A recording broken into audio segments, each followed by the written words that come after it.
మనిషి స్వభావం ఏంటంటే అనేకులకు తెలియచేసుకోవాలి, కనిపించాలి. నా యొక్క టాలెంట్ అయితేనేమి, నా యొక్క ధనం అయితేనేమి, నా యొక్క స్వరం అయితేనేమి, నా యొక్క వెండి బంగారాలు అయితేనేమి, నా ధనం అయితేనేమి, నేను కొనుక్కున్నటువంటి కారు ద్వారానో, ఫుడ్ ద్వారానో, నేను ఉన్న ఇల్లు ద్వారానో ఏదో రీతిగా తెలియచేయాలని అనుకుంటుంటాం. మనిషి తెలియజేయాలనుకుంటున్నటువంటివి కొన్ని అయితే, పరమ తండ్రి కోరుకుంటున్నటువంటివి కొన్ని ఉన్నాయి. కొన్నేమో కనిపించకూడదు అని ఆయన చెబుతూ ఉన్నాడు, కనిపించకూడదు అని తెలియజేస్తూ ఉన్నాడు. కొన్ని కనిపించే విధంగా ఉండాలి అని చెబుతూ ఉన్నాడు. నువ్వు ప్రార్థించేటప్పుడు ఒంటరిగా గదిలోనికి వెళ్ళిపోయి అక్కడ తలుపేసుకొని నువ్వు ప్రార్థన చేయి. సంత వీధుల్లో అక్కడ నిలబడి పెద్ద ప్రార్థన చేసుకుంటూ ఉండొద్దు. నువ్వు ప్రార్థన అక్కడ చేయడం అవసరమైతే చేయాలి. కానీ నీకు అక్కడ ప్రార్థన చేయలేని ప్రార్థన అవసరం లేదు అక్కడ, కానీ నువ్వు అక్కడికి తీసుకొని వచ్చి చేస్తున్నావు. కారణం ఏమిటంటే అందరూ చూడాలని. సంత వీధిలో ప్రార్థన చేయవలసిన అవసరం లేదు.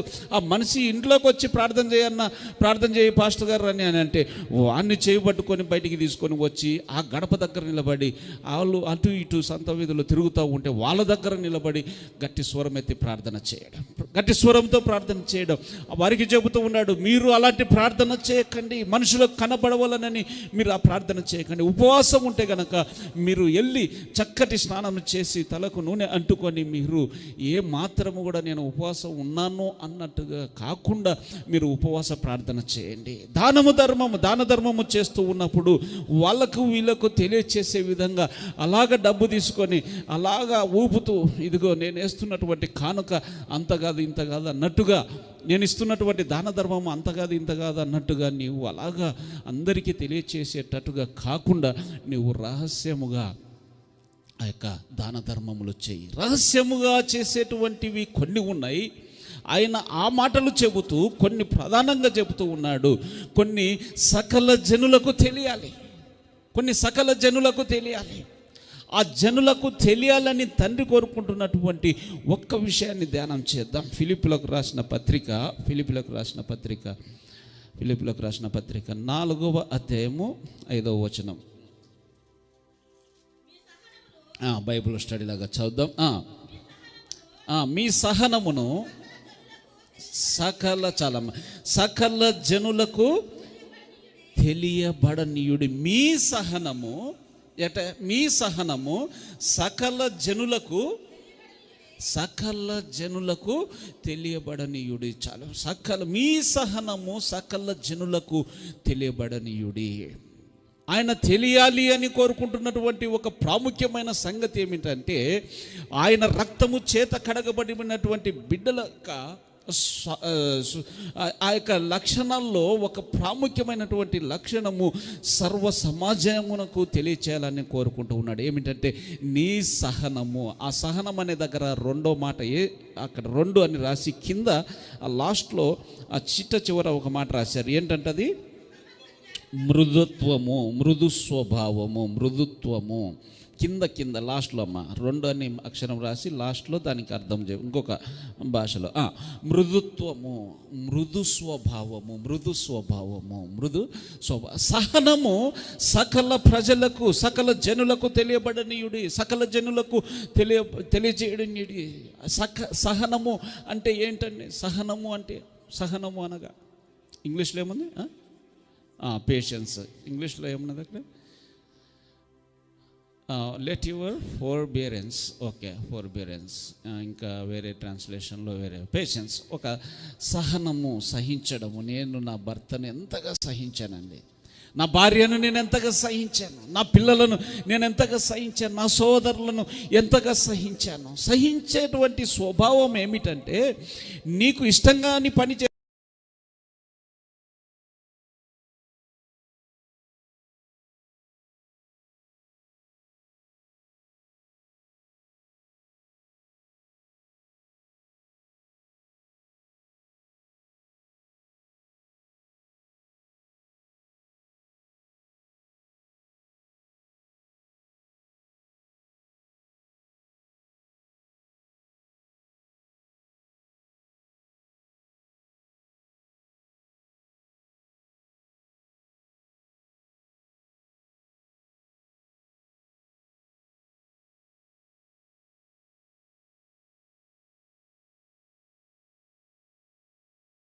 అనేదే అక్కడ సహనం అనేటువంటి అంశము అక్కడ బయటకు వస్తుంది. ఒకవేళ నువ్వు చేయలేదు, నువ్వు ఆ మాట అనలేదు, నువ్వు ఆ పని చేయలేదు, చెయ్యకపోయినా చేసావు అని అన్నారనుకోండి నీకు అక్కడ రెండు అవకాశాలు ఉంటాయి. ఏమిటి ఆ రెండు అవకాశాలు అని అంటే, వారిని ఎదుర్కొని తిట్టడము, తిట్టి నేను ఇలాంటి పని చేసి నేను అలాగ చేయలేదు, అసలు నీవు ఇలాంటి పని చేస్తావు, నీ కుటుంబం ఇలాంటి పని చేస్తుంది, నీ చరిత్ర నాకు తెలుసు, ఒక రేంజ్లోకి వెళ్ళిపోయింది. ఇంకొక అవకాశం ఏమిటంటే, అక్కడ నేను చేయలేదు నువ్వు చేశాను అని అంటున్నావు, అన్నా నేను చేయలేదన్నా నువ్వు చేసావు అని అంటున్నావు. సరే, ఆయనే మధ్యవర్తి, ఆయనే మన తీర్పరి, ఆయనే మన న్యాయాధిపతి, ఆయనకు అప్పచెప్పుకుందామన్నా. లేదు చేసావు. ఎన్నిసార్లు వారు నిందించిన, అవమానించిన, నేను చేయవలసినటువంటి పని ఏమిటంటే ఈ లేఖనము ఏమి చెబుతూ ఉందో దాని ప్రకారము ఉండిపోవడము తప్ప ఇంకొక పని చేయడానికి లేదు. సహనముతో వారు నిందిస్తున్నప్పుడు, అవమానిస్తున్నప్పుడు, గాయపరిచినప్పుడు, దుఃఖపరిచినప్పుడు నీవు ఎంత సహనముగా ఉంటావో, నీ యొక్క సహనమును కోల్పోకుండా, దూషించకుండా, అవమానించకుండా అలాగ నిష్ట కలిగి బ్రతుకుతావో అప్పుడు పక్కవారు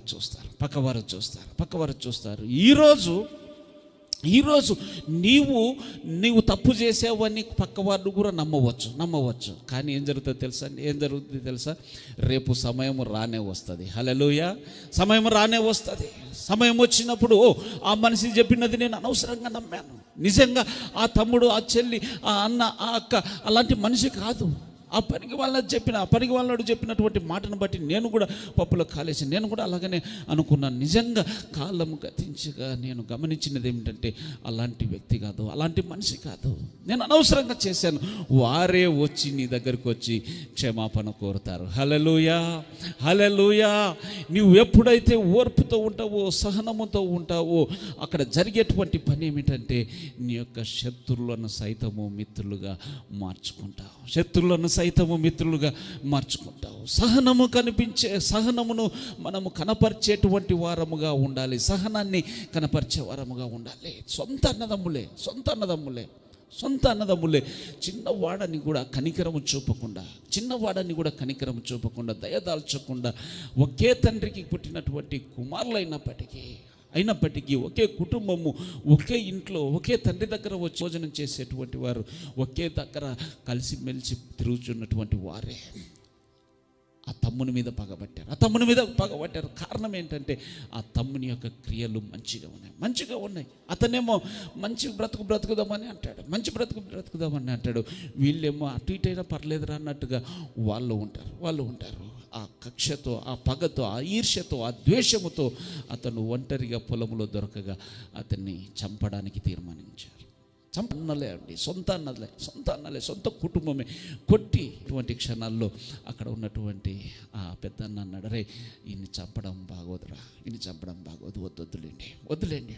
వీడిని అక్కడ వెళ్తున్నారు కదా, ఆ దేశం వెళ్తున్నటువంటి వారికి అమ్మేద్దాం, లేదంటే ఈ గోతిలో పడేద్దాం. చంపాము అన్న నింద మనకెందుకు? వీడు ఈ గోతిలో వేస్తే వానికి ఫుడ్ దొరకక ఎన్ని రోజులు బ్రతుకుతాడు? మహా అంటే ఎన్ని రోజులు బ్రతుకుతాడు? ఆ ఫుడ్ దొరికేంత వరకు అక్కడ ఉంటాడు, బలం ఉన్నంత వరకు ఉంటాడు, అక్కడే చనిపోతాడు. లేదు, మృగాలు వచ్చి ఆ మనిషిని చంపేస్తాయి, మనకెందుకు ఈ యొక్క అపరాధం అని చెప్పి ఆ గోతిలో పడేశారు. గోతిలో పడేయగా ఆయన కేకలు వేసి అక్కడ వెళ్తున్నటువంటి ఆ యొక్క ప్రయాణికులు, దూరదేశ ప్రయాణికులు వచ్చి అతన్ని తీసుకొని వారి దేశమునకు వెళ్ళడం అక్కడ అంచెలంచెలుగా హెచ్చించబడ్డాం. ఈ దేశంలో అన్నగారికి, కుటుంబానికి కరువు రావడము, ఆ యొక్క ఐగుప్తు దేశంలోకి ఆ యొక్క కరువు బత్యము కొరకు వెళ్ళడము, ఆ బత్యమును రిలీజ్ చేసేటువంటి ఆ వ్యక్తి, అత్యున్నత స్థానంలో ఉన్నటువంటి వ్యక్తి ఎవరని అంటే వీరు చంపడానికి తీర్మానించినటువంటి వ్యక్తి, వీరు కొట్టి ఆ గోతిలో వేసినటువంటి వ్యక్తి వారి ప్రియమైనటువంటి చిన్న తమ్ముడు. ప్రియమైనటువంటి చిన్న తమ్ముడు యోసేపు ఆ ఐగుప్తులో అత్యున్నతమైన స్థానంలో ఉన్నాడు. వారిని గమనించి, వారి యొక్క స్థితిగతులను గమనించి అవంతా స్టడీ చేసి తనను ప్రత్యక్షపరచుకునేటువంటి సమయంలో వారు అక్కడ రాయబడినటువంటి మాట ఏంటంటే, వారు కంగారు పడతారు. నా తమ్ముణ్ణి ఇలాగ చేశాను, ఇప్పుడు సర్వాధికారం అతని దగ్గర ఉంది, అధికారం అతని దగ్గర ఉంది, ఇప్పుడు ఏం చేస్తాడు మనల్ని చంపేయచ్చు, పగబట్టే ఉంటాడు. వారికి కుటుంబానికి దూరం చేశాం, తల్లిదండ్రులకు దూరం చేశాము, అసలు వానికి మన బంధువులకు దూరం చేశాము, మన దేశం నుంచే వాడిని వెలివేసాము, దేశం నుంచే పంపించేశాము, అడవి మృగాలకు ఆహారంగా పంచిపెట్టడానికి ఇష్టపడ్డాము. వాడికి ఎంత కసి ఉంటుంది, ఎంత పగ ఉంటుంది, ఇన్ని సంవత్సరాల పగ మనల్ని ఏం చేస్తాడో భయముతో వణుకుతూ ఉన్నటువంటి వారితో చెబుతున్నటువంటి మాట. అది కాండము 50వ అధ్యాయం, ఆది కాండం 50వ అధ్యాయం 20వ వచనం. 50:20.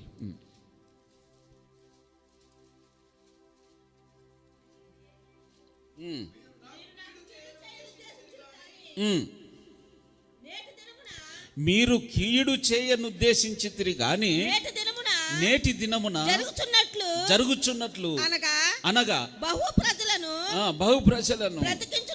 బ్రతికించున్నట్లుగా అది మేలుకే దేవుడు ఉద్దేశించెను. కాబట్టి భయపడకుడి, నేను మిమ్మును మీ పిల్లలను పోషించదనని చెప్పి వారిని ఆదరించి వారితో ప్రీతిగా మాట్లాడాను. వారితో చెబుతున్నటువంటి మాట, అయా మీరు కీడుకు ఉద్దేశించారు, మీరు చంపాలని అనుకున్నారు, దైవ ప్రణాళికను నా జీవితంలో నెరవేరకూడదు అని అనుకున్నారు, ఆ నిత్య సంకల్పము నెరవేరకూడదు అని అనుకున్నారు. కానీ ఆయన తన నిత్య సంకల్పము చొప్పున ఈ దేశమునకు నడిపించారు. నేను ప్రార్థిస్తూ ఉండగా ఆయన నాకు బయలుపరిచినటువంటి సంగతి, మా అన్నలే నన్ను కొట్టడం ఏంటి, మా అన్నలే నన్ను తిట్టడం ఏమిటి, మా అన్నలే నన్ను హింసించడం ఏమిటి, తల్లిదండ్రులకు దూరం చేయడం ఏంటి, నా బంధువులకు దూరం చేయడం ఏమిటంటే నేను గోజాడుతూ ఉండగా ఆ తండ్రి బయలుపరిచినది ఏమిటంటే, ఇదిగో అనేకులను నీవు రక్షించడానికి, అనేకులను ఈ కరువు నుంచి రక్షించడానికి, ఇదిగో ఆ దెబ్బలు, ఆ కీడు వారి ద్వారా జరిగిన ఆ కీడును మేలుగా మార్చాను. హల్లెలూయా. మీ కీడును మేలుగా మార్చాను. వారు ఉద్దేశించినది ఏమిటంటే నిన్ను చంపాలని, వారు ఉద్దేశించింది ఏంటంటే వారి పనులకు అడ్డు రాకుండా ఉండాలని, వారు తలపెట్టినటువంటి పనులకు అడ్డు రాకూడదు అని, వారు ఉద్దేశించినది ఏమిటంటే ఈ పీడ వదిలించుకోవాలని అనుకున్నారు. కానీ వారు కీడికి ఉద్దేశించారు. కానీ ఈరోజు జరుగుతున్న రీతిగా ఐగుప్తు దేశ ప్రజలే కాదు, వేల మంది, లక్షల మందికి ఆహారమును అందించేటువంటి ఒక అద్భుతమైన సాధనముగా తండ్రి నన్ను ఏర్పాటు చేసుకున్నాడు. అంతెందుకు మీరే ఈ కరువులో మన యొక్క కుటుంబమే, మన వంశమే నాశనం అయిపోయేది కదా. ఈరోజు ఈ యొక్క ఆహారము ద్వారా మన యొక్క కుటుంబం, మన వంశము నిలబడుతూ ఉంది. హల్లెలూయా, హల్లెలూయా. ఆ రోజు సహనముతో ఆయన కనిపెట్టాడు కనుక, సహనముతో ఓర్చుకొని ఆయన సన్నిధిలో ప్రార్థించాడు కనుక, ఆయనకు అర్థమైనటువంటి సంగతి ఏమిటంటే, ఒక నిత్య ప్రణాళిక కొరకు ఆ కీడు జరిగింది నాకు. ఆ కీడు, ఆ అవమానము సొంత అన్నలే నన్ను నిందించి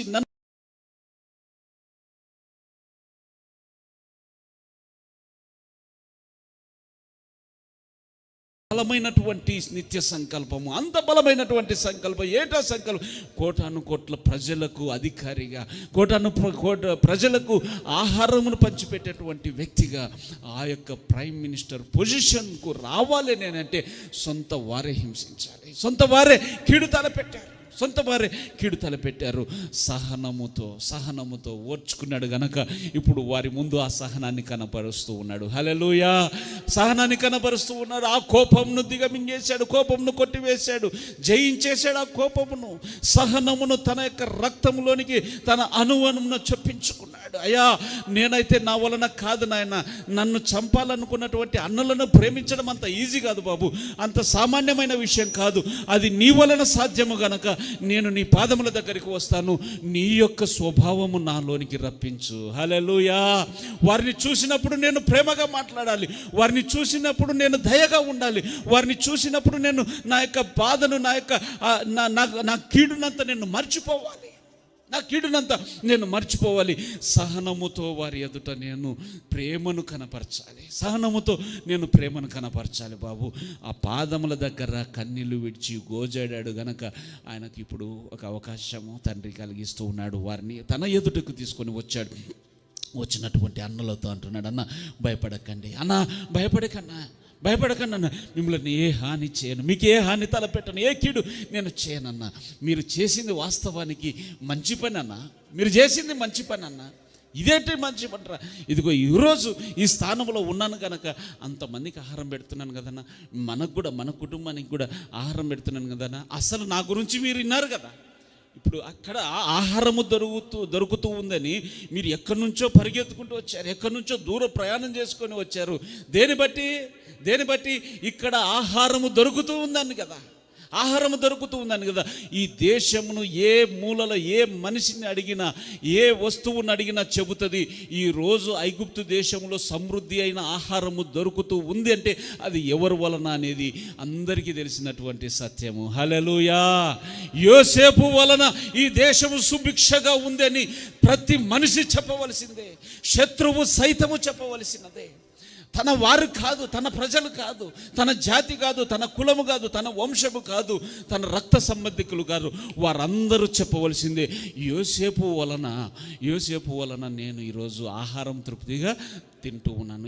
యోసేపు వలన ఇదిగో నా పిల్లలను పోషించుకుంటాను. యోసేపు వలన నేను నా యొక్క దేశాన్ని కాపాడుకుంటాను. యోసేపు వలన నా యొక్క రాజ్యము నడిపించబడుతుందని ప్రతి మనిషి చెప్పవలసినదే. హల్లెలూయా.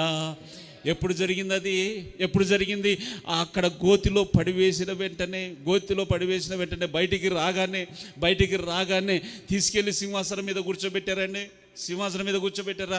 సంవత్సరాలు పట్టింది. గమనించండి, ఆత్మీయ యాత్రలో ఉన్నటువంటి నియమాలు అర్థము కావాలి అంటే ఈ సహనము నీకు అవసరము. హల్లెలూయా.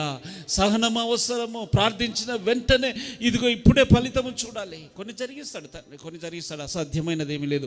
ఆయన నిత్య సంకల్పం జరిగించగలడు. కొన్ని ప్రార్థనలు ఆలస్యం అవుతాయి, కొన్ని ప్రార్థనలు సమయం పట్టుద్ది, కొన్ని వారము, నెల, సంవత్సరాల తరబడి కూడా పట్టవచ్చు. హల్లెలూయా.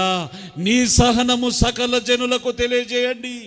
నీ సహనము సకల జనులకు తెలియాలి. ఆయన సంకల్పం, ఆయన ఉద్దేశం ఏమిటంటే నీ దగ్గరికి శ్రమ వచ్చింది, నీ దగ్గరికి కీడు చేసేవారు నీ దగ్గర ఉన్నారు అని అంటే నీ దగ్గర ఆ సహనమును నీలో రూపించాలని. హల్లెలూయా.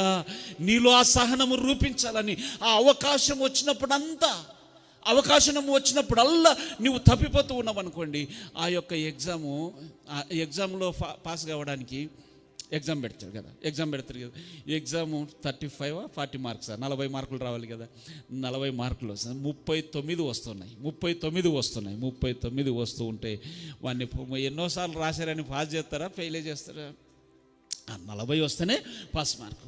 నీలో సహనము రూపించాలని ఆయన కోరుకుంటూ ఉండగా, సహనము ఎంత పాలు ఆయన నీలో రావాలని కోరుకుంటున్నాడో అన్నిసార్లు నీ దగ్గరికి ఆ విషయాలు వస్తాయి. కీడు చేసే వాళ్ళు వస్తారు, అవమానించే వాళ్ళు వస్తారు, నిందించేటువంటి వాళ్ళు వస్తారు. ఆ నిందించినటువంటి వాళ్ళు నిన్ను దూషణగా మాట్లాడతారు. అప్పుడు నీవు తప్పిపోయినావనుకో, లోకస్తుని వలే ఇష్టానుసారంగా మాట్లాడావనుకో, ఏమైనట్టు? ఎగ్జామ్ ఏమైనట్టు? ఫెయిల్ అయినట్టు. మళ్ళీ ఎగ్జామ్ పెట్టాల్సిందే. మళ్ళీ ఎగ్జామ్ అంటే ఏమైంది? మళ్ళీ ఎవడో నిన్ను తిట్టేటోడు వస్తాడు, మళ్ళీ నిన్ను ఎవరో అవమానించే మనిషి నీ దగ్గరకు వస్తుంది, మళ్ళీ ఆ మనిషి వస్తుంది, ఇంకొక మనిషి ద్వారా రావచ్చు, వచ్చి మళ్ళీ అదే మాటలు, అదే సంగతి, అదే పరిస్థితి మళ్ళీ వస్తుంది. మళ్ళీ వచ్చినప్పుడు మళ్ళీ అదే పని చేస్తావు, మళ్ళీ అదే పని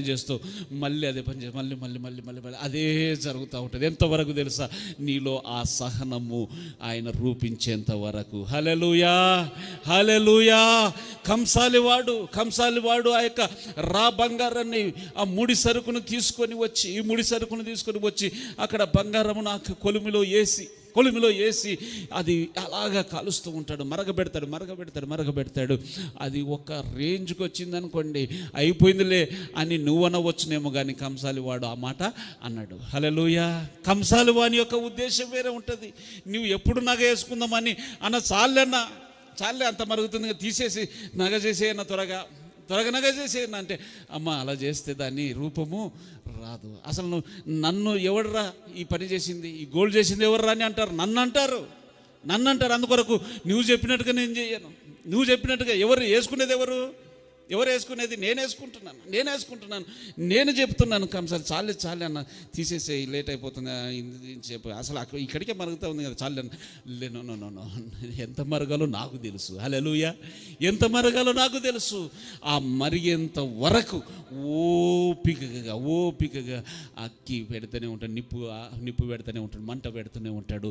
ఆ యొక్క మంటలో అది కాలి అలాగ ద్రవంగా మారి ఆ యొక్క పరీక్షకు నిలిచినది అలాగా బయటకు వచ్చి ఒక అద్భుతమైన ఆర్నమెంట్గా, అద్భుతమైన ఆభరణంగా మార్చబడుతుంది. హల్లెలూయా.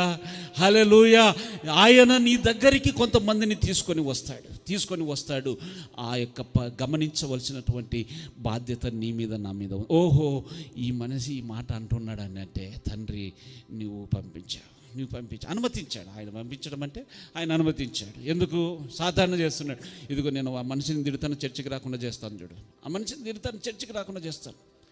ఎవరో ఒక మనిషి ఎదురు మాట్లాడతాడు, ఏదో ఒక మాట అంటాడు, ఆ మాటను బట్టి చర్చికి రాకుండా చేస్తాను చూడు. ఏది? తండ్రికి సాతానుకు జరుగుతున్నటువంటి. సరే అనుకోపో. ఆ మాట ఆ మనిషి ద్వారా నీకు రావడం, ఆ మాట నీ దగ్గరికి వస్తుంది. వచ్చినప్పుడు నువ్వు చేయవలసినటువంటి పని ఏంటంటే, ఓహో ఇది సాతాను పనా, ఇది సాతానా, నువ్వు మాట్లాడితే నేనెందుకు మందిరానికి అనుకుంటాను సైతానా. హల్లెలూయా. అన్ననే, తమ్ముడే, అక్కనే, చెల్లినే, ఈ పక్కన ఉన్న వాళ్ళే ఈ పని చేస్తూ ఉంటారు. చర్చికి రాకుండా చేసేటట్టుగా చేస్తూ ఉంటారు. ప్రార్థనకు దూరం చేసేటట్టుగా చేస్తారు. బైబుల్ చదవద్దన్న రీతిలోకి ప్రయత్నాలు చేస్తూ ఉంటారు.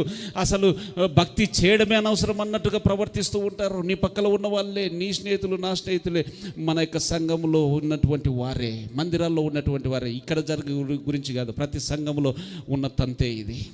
ప్రతి సంఘంలో ఉన్నటువంటి తంతే. ఆ మనిషి నిన్ను గాయపరిచే విధంగా ప్రవర్తిస్తున్నాడు అని అంటే, ప్రవర్తిస్తూ ఉందంటే, నువ్వు గమనించవలసినటువంటి సంగతి ఏమిటంటే, నీ సహనము సకల జనుల ఎదుట ఆ తండ్రి కనపరచాలని ఉద్దేశించాడు. హల్లెలూయా. అందువలనే ఆ మనిషి నిన్ను దూషిస్తూ ఉన్నాడు, లేకుంటే కఠినమైన మాటలు మాట్లాడుతూ ఉంది. నీవు చేయవలసినటువంటి పని ఏమిటంటే, ఈ మందిరానికి, వాక్యమునకు, ఆయన సన్నిధికి దూరం అయ్యే పని ఇది, లేకపోతే సాతాను పని ఇది, ఆయన పని సాతాను పని అని నువ్వు గమనించుకోవాలి. హల్లెలూయా. నీ సహనము సకల జనుల ఎదుట తెలియబడనీయుడి. ఈరోజు ఆ యొక్క యోసేపు మరణించి సంవత్సరాలు గతించిపోయినాయి. ఇంకా కోట్ల ప్రజలు, వేల లక్షల కోట్ల ప్రజలు చెబుకుంటున్నారు యోసేపు గురించి అని అంటే, ఆయన సహనము సకల జనుల ఎదుట కనపరచబడింది. హల్లెలూయా. ఆయన సహనము సకల జనుల ఎదుట కనపరిచాడు ఆ తండ్రి.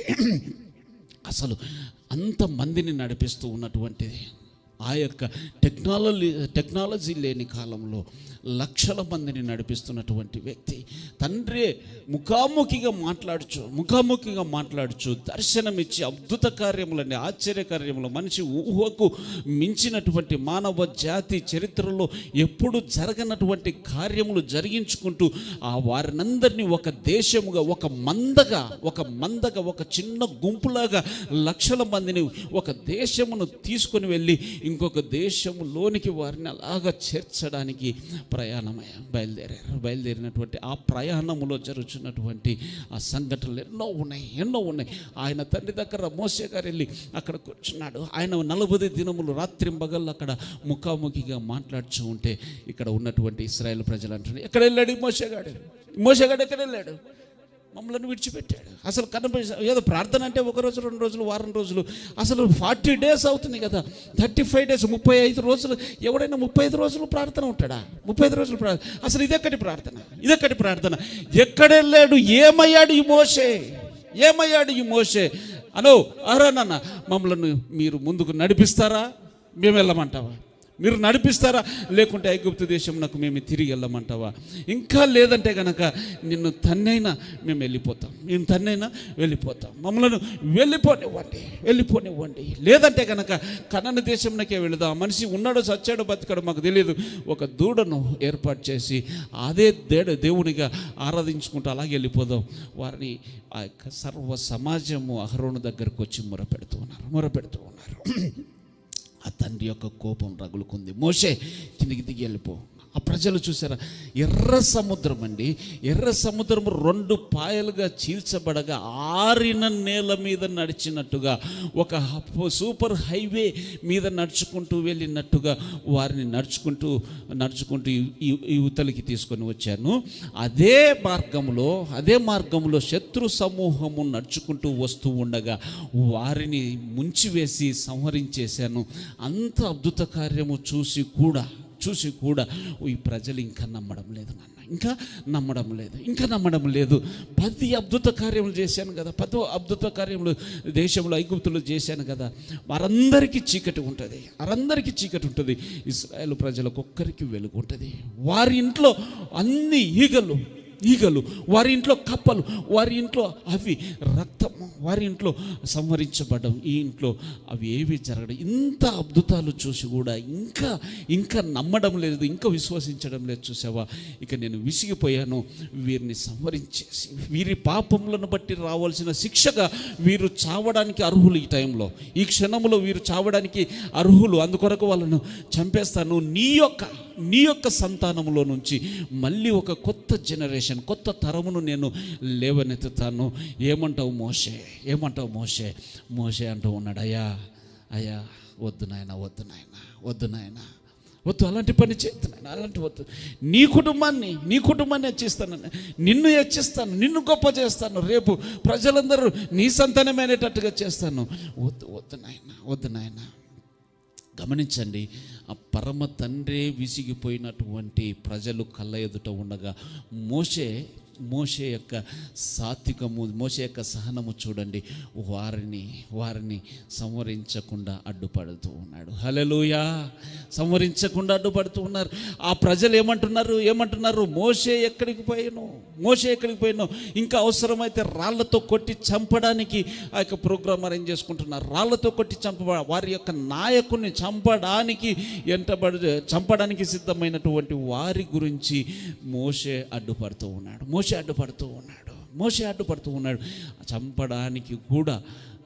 చంపబడ్డానికి కూడా ఇష్టపడుతూ ఉన్నాడు. కానీ ఆయన సహనమును కోల్పోయి, అరే మీరు నన్నే ఇంత మాట అంటారు, నన్నే చంపడానికి మీరు ప్లాన్ చేస్తారా? మీరు ఎప్పటికైనా డేంజరే, మిమ్మల్ని లేపేయమని ఆర్డర్ వచ్చింది, లేపేయమని ఒక్క మాట చెప్పేస్తాను. ఆ మాట ఆ తండ్రితో చెప్పడం లేదు. హల్లెలూయా! ఆయన చెప్పడం లేదు.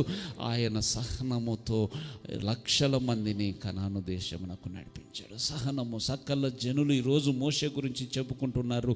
ఆయన లక్షల మందిని సహించాడు అంటే ఎంత ప్రార్థన, ఎంత అభిషేకం, ఎంత గొప్ప కృపను పొందుకున్నాడో ఒకసారి ఆలోచించండి. నీకు నాకు వస్తున్నటువంటి ఆ యొక్క సమస్యలు ఎంతగానమండి, ఎంత బలమైనటువంటివి.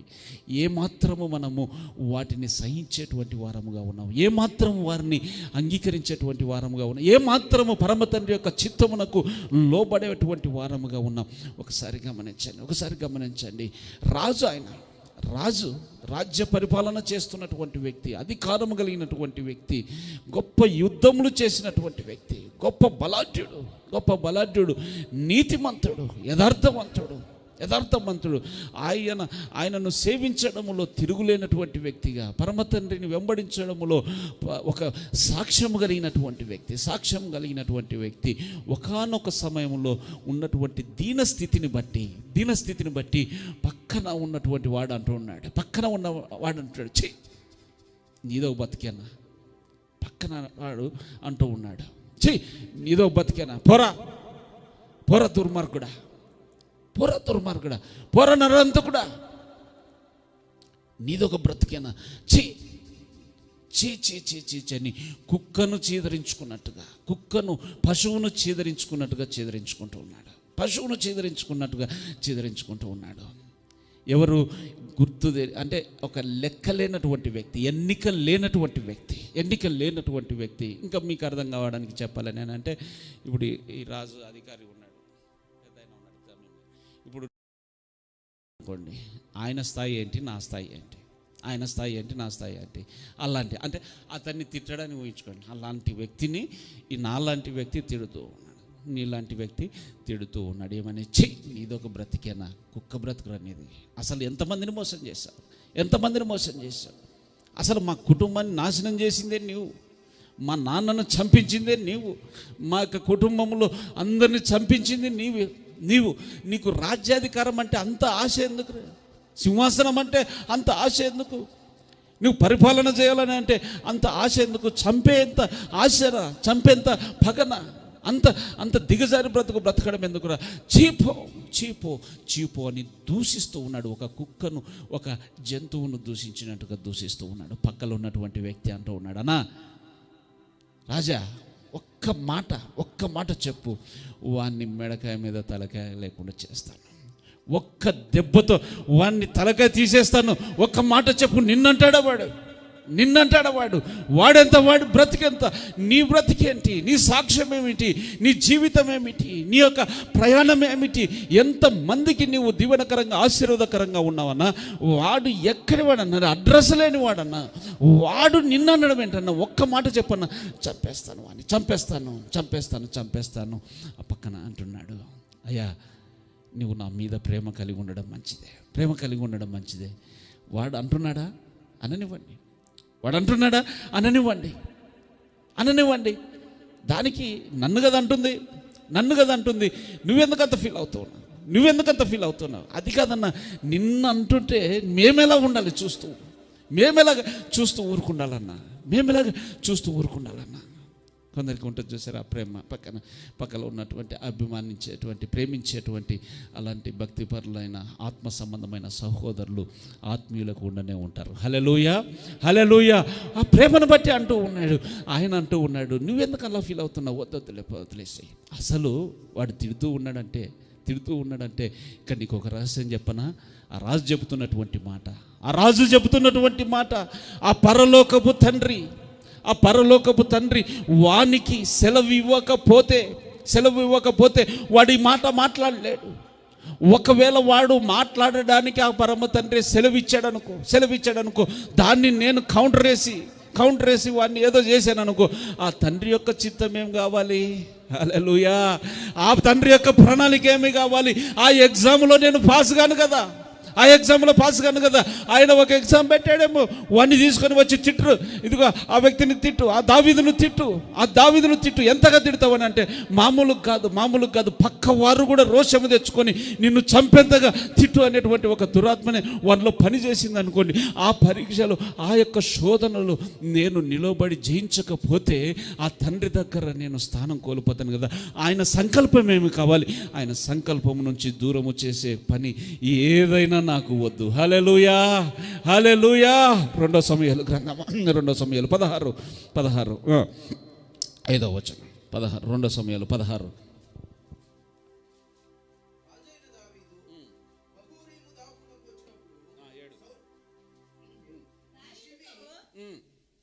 షిమి నరహంతకుడా, దుర్మార్గుడా, చీపో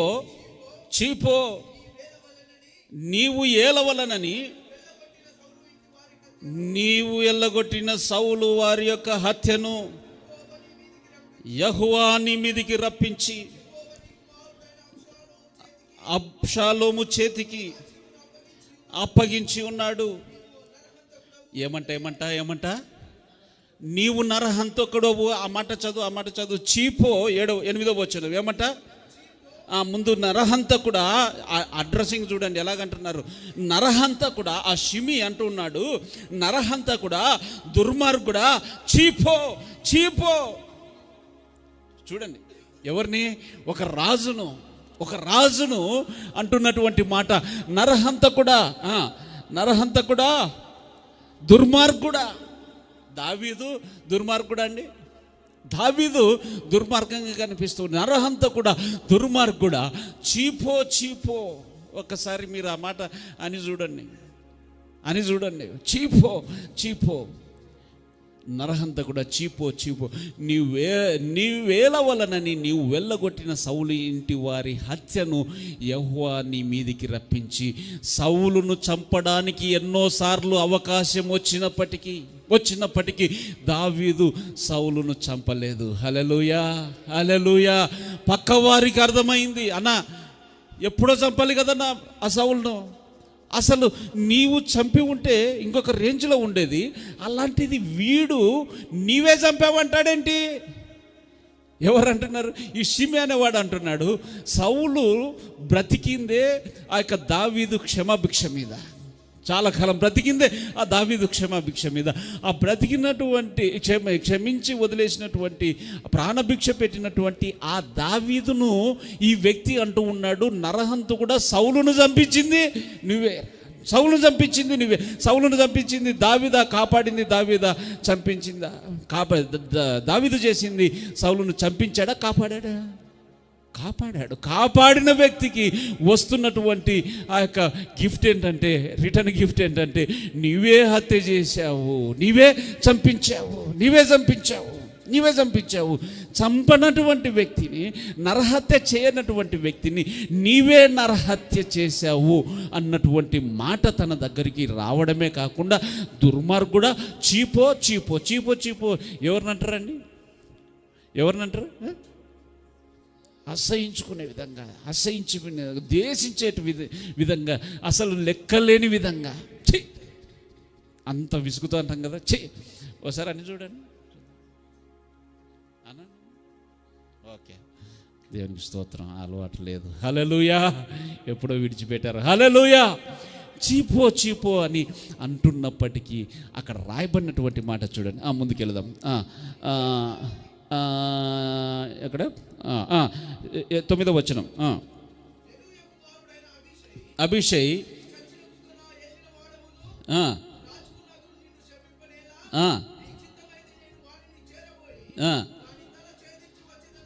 ఏమంట, అక్కడ పక్కన దావీదు పక్కన ఉన్నటువంటి వ్యక్తి చెప్తున్నటువంటి మాట, అన్న వాడు కుక్క అన్న, వాడు చచ్చిన కుక్క అన్న. ఈ కుక్కతో ఏంటన్నా డిస్కషను, వీనితో డిస్కషన్ ఏంటన్నా? ఒక్క మాట చెప్పు. ఏమంట? నీ చిత్తమైతే నేను వాడిని చేరబోయి తలను ఛేదించి వచ్చేదను. Take off his head. తలను ఛేదించి వచ్చేదను. ఈ కుక్కతో డిస్కషన్ ఏంటన్నా? ఒక్క మాట చెప్పన్నా వాడిని లేపేస్తాను. లేపేస్తాను. మంచి ఆఫరు. ఆయన కూడా ఏమీ అనాల్సిన అవసరం లేదు. నేను చంపానని అనుకోవాల్సిన అవసరం లేదు. ఆ పరిస్థితి ఉంటే అక్కడ దావీదు అంటున్నటువంటి మాట చూడండి. అందుకు రాజు, కుమారులారా, మీకును నాకు ఏమి పొందు, వానిని శపింపనీయుడి. దావీదును శపింపమని యెహోవా వానికి సెలవీయగా నీవీలాగు ఎందుకు చేయుచున్నావని ఆక్షేపణ చేయగలవాడెవడు? హల్లెలూయా. నీలాగా నేను బ్రతుకుతానా? నాలాగా నువ్వు బ్రతుకుతావా? సెరూయా కుమారుడా, నాతో నడక వేసినటువంటి నీవు నన్ను గమనించుకుంటూ, నన్ను పరిశీలన చేసుకుంటూ నేర్చుకున్నటువంటి సంగతి ఏమిటి? ఇదిగో నేను ఏ సహనముతో, ఏ ప్రేమతో ఎలాగ బ్రతుకుచూ ఉన్నానో నీకు తెలియదా? ఈ సమయంలో ఏ విధంగా నేను స్పందిస్తానో నీకు తెలియదా? చంపమని చెప్పనని చెప్పినటువంటి అనుభవం ఎప్పుడైనా ఉందా? ఆ రాజునే చంపేసేవాడిని కదా, సింహాసనం మీద వెళ్ళి కూర్చునేవాడిని కదా. ఈ అడవి పాలేందుకు నాకు? ఈ దిక్కుమాలినటువంటి స్థితిలో బ్రతకవలసినటువంటి అవసరం ఏమిటి? ఇన్ని రోజులు నువ్వు గమనించలేదా? నీకు అర్థం కాలేదా నా బ్రతుకు? నీతో నాకు పొందు ఏమి? నీలాంటి బ్రతుకు నేను బ్రతికేవాడిని కాదు. సరే, ఒకవేళ ఆ పరమ తండ్రి సైన్యములకు అధిపతియగు యెహోవానే వానిని శపించమని సెలవిచ్చి ఉంటే గనక వాణ్ణి ఎందుకు ఈ విధంగా శపిస్తున్నావని నేను వాణ్ణి ఏ విధంగా అడగగలను? హల్లెలూయా. మీ హృదయంలో అది నాటుకపోవాలి. మళ్ళీ చదువు. అందుకు రాజు, కుమారులారా, మీకును నాకును ఏమి పొందు, వానిని శపింపనీయుడు. దేవుడు దావీదును శపింపమని యెహోవా వానికి సెలవియ్యగా, నీవు ఇలాగుననెందుకు చేయుచున్నావని ఆక్షేపణ చేయగలవాడెవడని చెప్పి అబీషైతోను తన సేవకులందరితోను పలికినదేమనగా. చాలు చాలు, అక్కడ ఒక్క మాట మీరు చెప్తారా?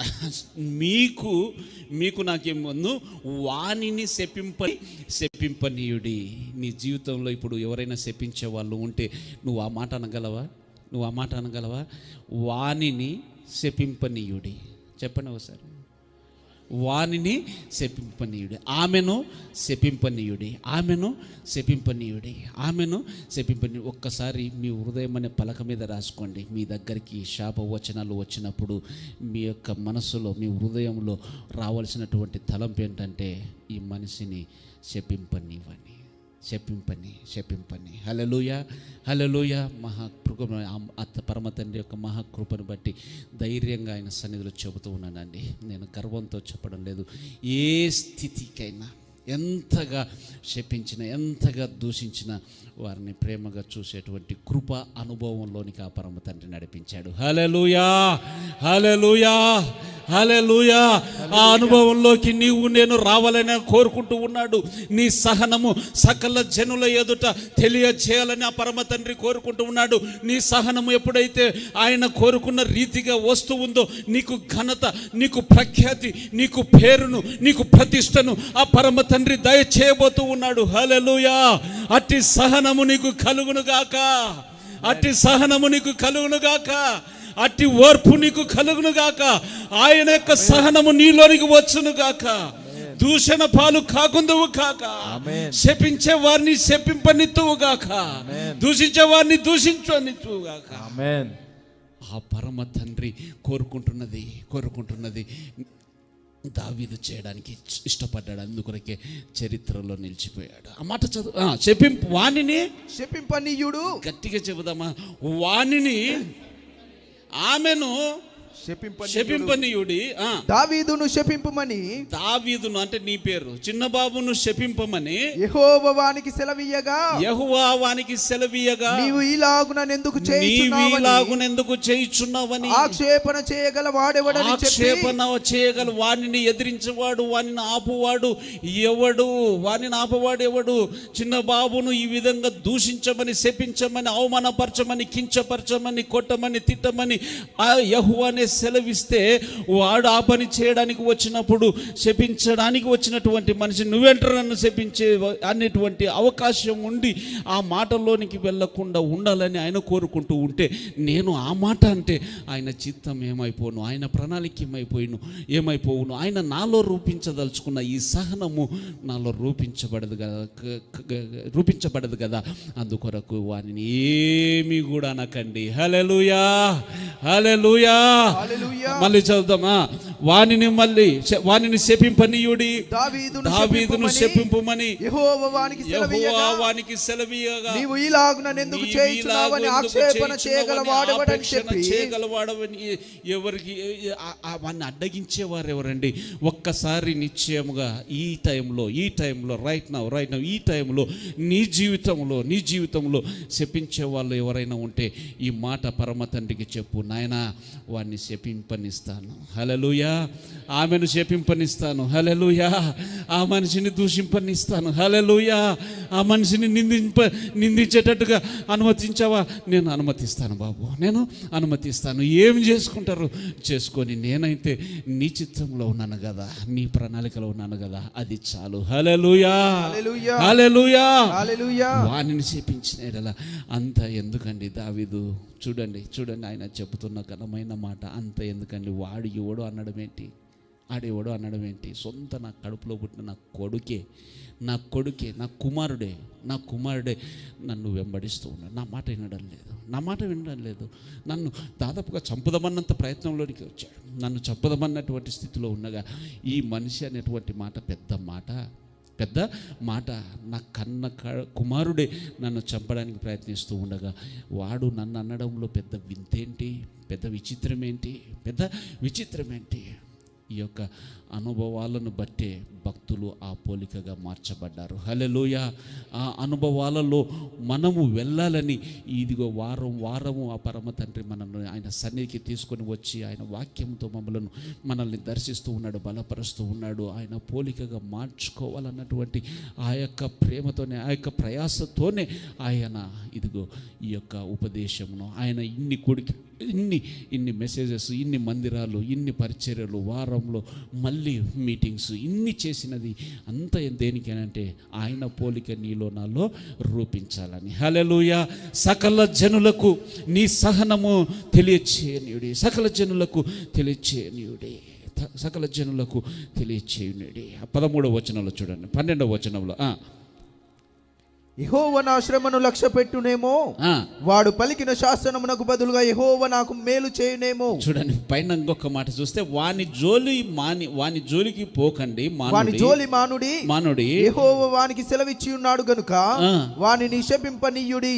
వానిని శపింపనీయుడి. ఎంత అద్భుతమైన మాట అండి, ఎంత అద్భుతమైన మాట అండి. వానిని శపింపనీయుడి. చాలామంది అనుకుంటూ ఉన్నారు ఇది పాత నిబంధన కాలంలో కంటికి కన్ను, ఏంటంటే పంటికి పన్ను, కాలికి కాళ్ళు. ఆ సందర్భంలో దావీదుకు అన్ని హక్కులు ఉన్నాయి, చంపడానికి అన్ని హక్కులు ఉన్నాయి. ఎందుకంటే దూషించాడు, అవమానిస్తూ ఉన్నాడు, శత్రువుగా వాడు కనిపిస్తూ ఉన్నాడు, శత్రువులు లేపేయచ్చు. ఆ టైంలో కూడా ఉన్నది ఏంటంటే దీర్ఘశాంతము, ప్రేమ. హల్లెలూయా, హల్లెలూయా. అక్కడ చూడండి, వాడిని శపింపనివ్వండి అని అక్కడ చెబుతున్నటువంటి మాట, తను నేర్చుకున్నటువంటి అనుభవం ఏంటంటే, యెహోవా నా శ్రమను లక్ష్య పెట్టునేమో, వాడు పలికిన శాసనమునకు బదులుగా యెహోవా నాకు మేలు చేయునేమో. ఇంతకాలము నేను అనుభవించుకుంటూ వచ్చాను. ఎవడైతే నా గురించి చెడుగా మాట్లాడుకుంటూ వచ్చాడో, లేనటువంటి మాటలు పలుకుతూ వచ్చారో, నరహత్య చేయని కూడా చేశానని అన్నారో, నేను పలకనటువంటి మాటను కూడా ఈ మనిషే దావీదే పలికాడు, ఈ మాటలు ఇదే ప్రచారం చేశాడని చెప్పుకుంటూ వచ్చారు. ఎన్ని నా గురించి విన్నారో వాటన్నిటికి కూడా ఆయన నాకు దీవెన, ఆశీర్వాదము దయచేసుకుంటూ వచ్చారు. ఇప్పుడు వీడు శపించేది కూడా నా ఆశీర్వాదము కొరకేనేమో, కాబట్టి శపింపనీయుడి. హల్లెలూయా, హల్లెలూయా. శాపములో ఆశీర్వాదమును వెదికేటువంటి స్వభావము ఆయన యొక్క బిడ్డల యొక్క స్వభావము. దూషణలో ఆయన యొక్క దీవెనను వెదుకోవడము ఆయన యొక్క బిడ్డల యొక్క స్వభావము. అవమానములో ఆయన యొక్క ఐశ్వర్యమును అనుభవించేటువంటి కోణములో చూడడము ఆయన రక్తము చేత కడగబడిన బిడ్డల యొక్క స్వభావము. నిన్ను అవమానించిన, దూషించిన, శపించిన, ఇదిగో దావీదు ఏ విధంగా ఆ శాపములో దీవెన వెతుకుతూ ఉన్నాడో, శాపము బదులుగా యెహోవా నాకు మేలు చేయునేమో. ఇంతకాలము చేసుకుంటూ వచ్చాడయ్యా, ఇప్పుడు కూడా వాడు నాకు మేలు కలగ చేయడానికే ఈ శాప వచనాలు పలుకుతూ ఉన్నాడేమో, కాబట్టి వాడిని చంపుతాను, పొడుస్తాను, నరుకుతాను, వాడిని తలదీసేస్తానని మీరేమీ అనవలసిన పని లేదు. మీకు నా మీద ఉన్న ప్రేమను బట్టి తండ్రికి స్తోత్రం. కానీ మీరు నా పోలికగా మార్చబడితే ఇంకా నేను సంతోషిస్తాను. హల్లెలూయా, హల్లెలూయా. సకల జనుల ఎదుట మీ యొక్క సహనము తెలియజేయుడి. చివరిగా 1 పేతురు 2:20 చివరిగా 1 పేతురు 2:20. తప్పిదమునకై దెబ్బలు తినినప్పుడు మీరు సహించిన ఎడల మీకేమి గనము, మేలు చేసి బాధపడినప్పుడు మీరు సహించిన ఎడల అది దేవునికి హితమగును, ఇందుకు మీరు పిలువబడితిరి. చాలు, మళ్ళీ చూద్దాం. గమనించండి. తప్పిదమునకై దెబ్బలు తినినప్పుడు మీరు సహించిన ఎడల మీకేమి గనము. నేను తప్పు చేశారు, తన్నారు, తప్పు చేశారు, తిట్టారు. నేను పనికిమాల పని చేశాను, అందరూ తిడుతూ ఉన్నారు. మౌనంగా ఉండి నన్ను ఎన్నెన్న నేను సహించాను అన్నాను అనుకోండి, నువ్వు సహించడం ఏందిరా? నువ్వు సహించడం చేసేదే పనికిమాల పని, నువ్వు చేసిందే దరిద్ర పనికి వచ్చేది తిట్లు కాకుండా ఏమన్నా ఇవి వస్తాయా? అమ్మ మా అన్న చిన్న ఇంత పని బాగా చేశాడు, ఇంత ప్రసంగము, ఇంత మైకులు మాకు ఇంత సౌండ్ పెట్టి ఇంత ప్రసంగం చేసి అక్కడ పోయి మందేశాడు అక్కడ వెళ్ళి అక్కడ వెళ్ళి మంది చేశాడా? మీరందరూ తిడుతూ ఉన్నారు అనుకోండి, నేను అమ్మ సహిస్తున్నాను, నేను భరిస్తూ ఉన్నాను. అమ్మో, ఈడ ఇంత మాటలు చెప్పి ఫోన్లో ఈ మంతనాలు జరుగుతూ ఉన్నాయా, ఈ పనులు చేస్తున్నాడా, మీరు ఇలా అనుకుంటున్నారని మీరు అనుకుంటుంటే, నేను సహించడం ఏంట్రా దరిద్రుడా, నువ్వు సహించడం కాదు, నీ పనికి రావాల్సిన ఫలమే అది సహించడం కాదు. చదువు. ఎవడైనా తప్పిదమ్ము చేసి దెబ్బలు తిన్నప్పుడు మీరు సహించాను అని చెప్పేవాడు అంటే వాడు తెలివి తక్కువ మనిషి అని అనుకోవాలి. సహించిన ఎడల మీకేమి గనము? మేలు చేసి బాధపడినప్పుడు మీరు సహించిన ఎడల అది దేవునికి హితమగును. ఇందుకొరకు మీరు పిలువబడితిరి. హల్లెలూయా, హల్లెలూయా. మేలు చేశాను, 1000 రూపాయలు ఇచ్చావు, 2000 ఇచ్చావు. 2000 ఇచ్చిన తర్వాత ఆ ఇవ్వమని అడుగుతూ ఉన్నప్పుడు ఇస్తలే అనుకుంటూ వచ్చిన తర్వాత మనిషి తిరగబడుతుంది. పెద్ద కోట్లు ఇచ్చావు, ఇచ్చింది 2000. ఆ 2000 కొరకు ఇంత నన్ను ఏంచుకు తింటున్నావు. అసలు నువ్వు ఇచ్చింది అంతా ఆఫ్టర్ ఆల్ ఒక్క నిమిషం రాని, నేను అది వస్తేనే నీది చెప్పేస్తాను, ఇది ఇచ్చేస్తాను. నన్ను ఇచ్చింది తీసుకున్నదే కాక ఇంత మాట అంటావా? నువ్వు నోరు బారేసుకున్నావు అనుకో, అక్కడ ఏమైపోయింది? అది సహించినట్టు కాదు. సహించడం తీసుకుని అంటున్నావా? సరే అనుకో, మేలే కదా నీకు చేసింది, నేను కీడు చేయలేదు కదా. నీవు ఆపదలో ఉన్నావు, కన్నీళ్ళ మధ్యలో ఉన్నావు. అందుకొరకు నన్ను ఇంట్లో నుంచి గెంటేస్తారు, తినడానికి తిండి లేదు, ఉండడానికి ఇల్లు లేదు అని అంటే నీ సామాన్ అంతా, నీ సూట్ కేసు అంతా తీసి రోడ్డున పడేస్తారంటే ఇచ్చాను. ఈరోజు నా మీదకే తిట్టుకుంటూ వచ్చావా? ఓకే అమ్మ, తండ్రి నిన్ను దీవించును గాక. హల్లెలూయా, తండ్రి నిన్ను దీవించును గాక. నీకు ఈ 2000 ఇంక ఇవ్వాల్సిన అవసరం లేదు, కానీ నిన్ను దీవించును గాక, నీ కుటుంబాన్ని దీవించును గాక, ఆశీర్వదించును గాక. హల్లెలూయా. అలాగ పలికినప్పుడు ఏమంట? అది నీకు ఘనము. ఆమేన్. అది నీకు ఘనము. ఆ డబ్బు కొరకు నీ యొక్క నా ఆత్మీయ స్థితిని నేను ప్రసంగం చేసేటువంటి స్థితిలో ఉన్నాను, నేను నలుగురికి చెప్పే స్థితిలో ఉన్నాను అన్న సంగతిని మర్చిపోయి, ఇంగిత జ్ఞానము కోల్పోయి నా నోటికొచ్చి